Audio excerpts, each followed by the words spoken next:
परभणीतील कोठडीत मृत्यू झालेल्या सोमनाथ सूर्यवंशी यांना न्याय मिळवून देण्यासाठी संपूर्ण आंबेडकरी अनुयायी जे आहेत मुंबईत दाखल झाल्याने आंदोलन आज जे आहे आझाद मैदान येथे सुरू झालेलं आहे। दुसरीकडे पाहायला गेलं तर आज अर्थसंकल्पीय अधिवेशनाचा आज पहिलाच दिवस आहे आणि आपल्यासोबत अधिकचं बोलण्यासाठी सोबत स्वतः आंबेडकर अनुयायातील जे आहेत प्रमुख आहेत आणि त्यांच्याशीच आपण थेट संवाद साधूया। सर, सोमनाथ सूर्यवंशी यांच्या न्यायाप्रकरणी त्यांना न्याय मिळवून देण्यासाठी तुम्ही भल्या मोठ्या संख्येने आज मुंबईत आणि आझाद मैदान येथे आंदोलन करतात, काय सांगाल? आपण पाहिलं सर, गेल्या 10 डिसेंबरला परभणीमध्ये बाबासाहेब आंबेडकरांच्या पुतळ्यासमोर संविधानाच्या प्रतीची विटंबना झाली होती। त्याच्यानंतर 11 डिसेंबरला परभणीमध्ये शांततेत आंदोलन सुरू होतं। त्यानंतर दुपारी 2च्या नंतर पोलिसांनी कोम्बिंग ऑपरेशन केलं आणि आमचे जे भीमसैनिक आंदोलनामध्ये होते त्यांना उचलून पोलीस कस्टडीमध्ये मारहाण केली आणि त्या भीमसैनिकामध्ये आमचा लॉचा विद्यार्थी शहीद सोमनाथ सूर्यवंशी सुद्धा होता। त्यांना 2 दिवस पोलीस कस्टडीमध्ये मारहाण झाली। त्यानंतर न्यायालयीन कोठडी झाली। त्या न्यायालयीन कोठडीमध्ये त्याचा मृत्यू झाला। मृत्यू झाल्यानंतर जे मुख्य आरोपी पोलीसवाले आहेत त्यांच्यावर आतापर्यंत कसली कारवाई झाली नाही।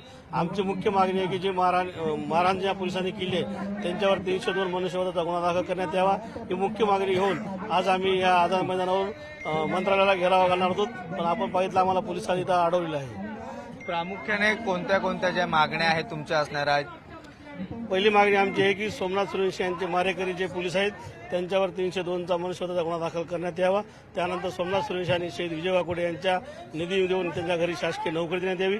जे मुलं कोम्बिंग ऑपरेशनमध्ये उचलले भीमसैनिक त्यांचा या मोडतोडीशी याच्याचा काही संबंध नाही, पण त्यांच्यावर खोटे गुन्हे दाखल केले आहेत आणि ते भीमसैनिक जे मारहाण केली त्यांचे हातपाय फ्रॅक्चर झाले आहेत। आमच्या महिला काही मारले होते भगिनी, त्यांना पण हातपाय फ्रॅक्चर आहेत। हे सर्व तरुण विद्यार्थी होते, घरची परिस्थिती त्यांची हालाकीची आहे, पण त्यांनी सर्व मेडिकल बिल वगैरे इकडून तिकडून घेऊन त्यांची दुरुस्ती केली। त्यांना मदत देण्यात यावी। त्यांच्यावरचे जे खोटे गुन्हे दाखल केले आहेत ते वापस घेण्यात यावे आणि ज्या पोलिसांनी त्यांना मारहाण केली त्या पोलिसांवर सुद्धा गुन्हे दाखल करण्यात यावे, ही आमची प्रामुख्याने मागणी आहे। नक्कीच पुढचा जो पवित्रा किंवा पुढची भूमिका तुमची काय असणार आहे? इथून पुढे असंच आझाद मैदान येथे आंदोलन सुरू राहणार आहे का? आपण पाहिलं की आम्हाला आता पोलिसवाल्यांना अडवलेलं आहे।